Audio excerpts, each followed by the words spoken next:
You've heard the fears. Now come the tears. Depositors lined up in droves to pull their money out of the 16th largest bank in the United States. Yes, it's all coming back to me now. It was just like yesterday. Wait a minute. Hold on. It was yesterday. Now that I think about it, I remember going to the door to get the Wall Street Journal off the porch. Yes, people, I still read the paper.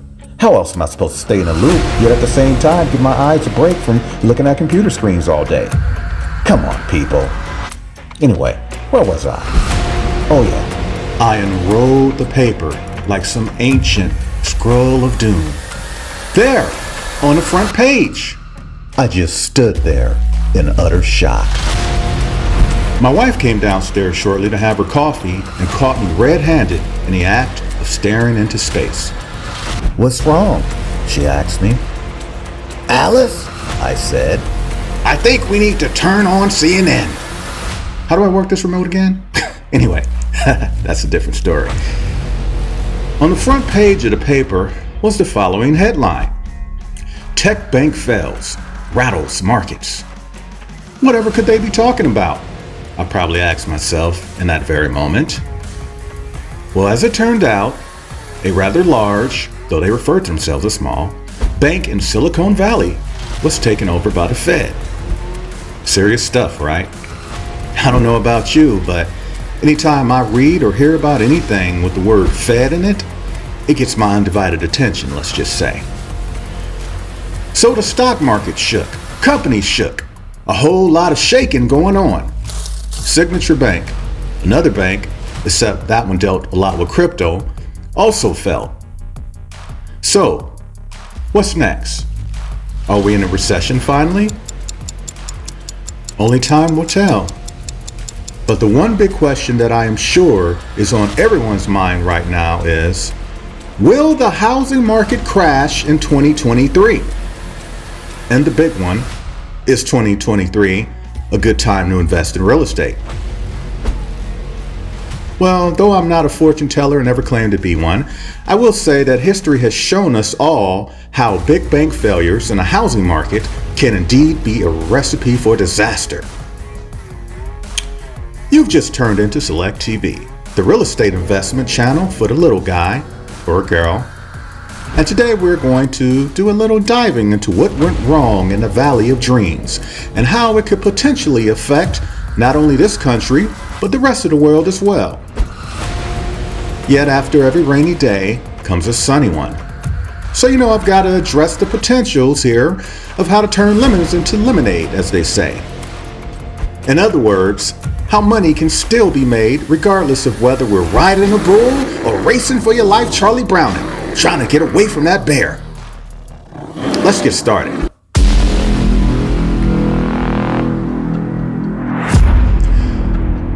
So here's the thing, people. A lot of high-paying careers were put in jeopardy when SVB, Silicon Valley Bank, collapsed.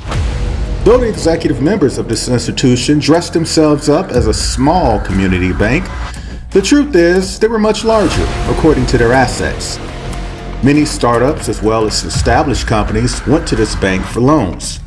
Obviously, the startups needed capital, whereas the established companies would go there in order to get resources needed for innovation, expansion, etc. Well, this created a lot of additional jobs because the money was so cheap to borrow, thanks to the Fed keeping interest rates low since the 2008 crash. You see how this is tying in, right? So now that this bank has crashed, you're probably going to see a lot of layoffs in the tech industry first, then trickle down to the other industries as they began to view this bank's collapse as a sign of an unstable economy. This thanks to the sudden increase in interest rates. In other words, the free money ride is over. Since many high earners who bought larger homes about a day's drive away from their jobs were in the tech industry, I am sure you can see how all of this is connected.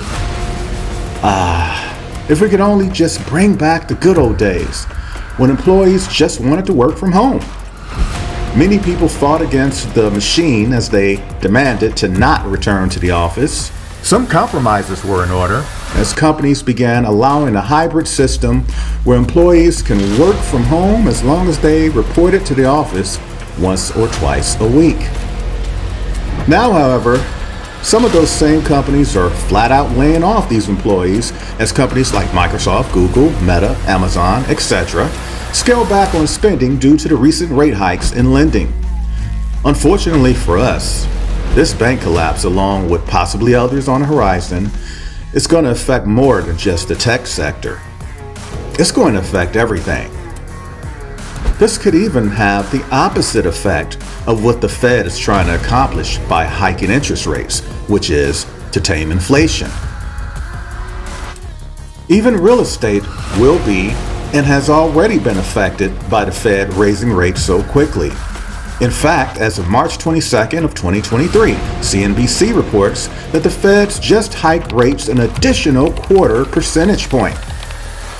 Federal Reserve by 1/4 point by 25 basis points to a new range of 4.75 to 5%. It is the 9th hike in a row since the Fed began hiking in May 2022. Just to put this in perspective, people, we're supposed to only have 2, maybe 3 rate hikes this year. This according to various news reports back in 2022. Obviously, we are well past 2 rate hikes, aren't we? But here's something that some people either don't know or have just plain forgotten.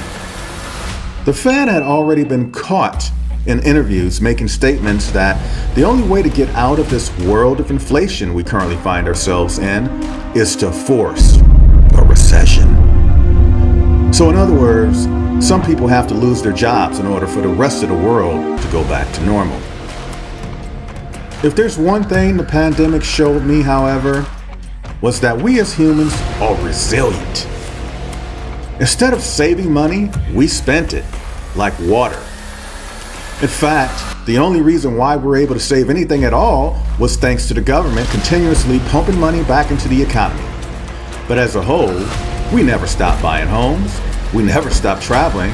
I mean, when a plane stopped flying, we simply started driving more. And we darn sure ain't stopped eating and drinking. I mean, delivery drivers were just slammed with orders. You know what I think? I think that quite possibly the pandemic may have prepared us for what's happening now. Even though inflation is in double digits still and banks have begun to fail, we already have bulging biceps from this crazy workout that the coronavirus gave us all. It showed us what we were made of. That's a fact. The point that I am making is this. People are going to find a way to live no matter what the economy does. I remember the first year of the pandemic. I would leave the cul-de-sac in my neighborhood to go to work, and the driveways of all the other homes were just jam-packed with parked cars. With the exception of myself and a highway patrol officer a few doors down from me, the whole entire neighborhood was staying home from their jobs, rent and mortgage free. I was probably the only person in the area still paying. Yet, even though these people were not working, they were eating just as well as my family and I were. They were still driving their cars, even though they probably weren't paying a note, and they were definitely traveling. Now that the free money ride is over, it will probably be more challenging, no doubt.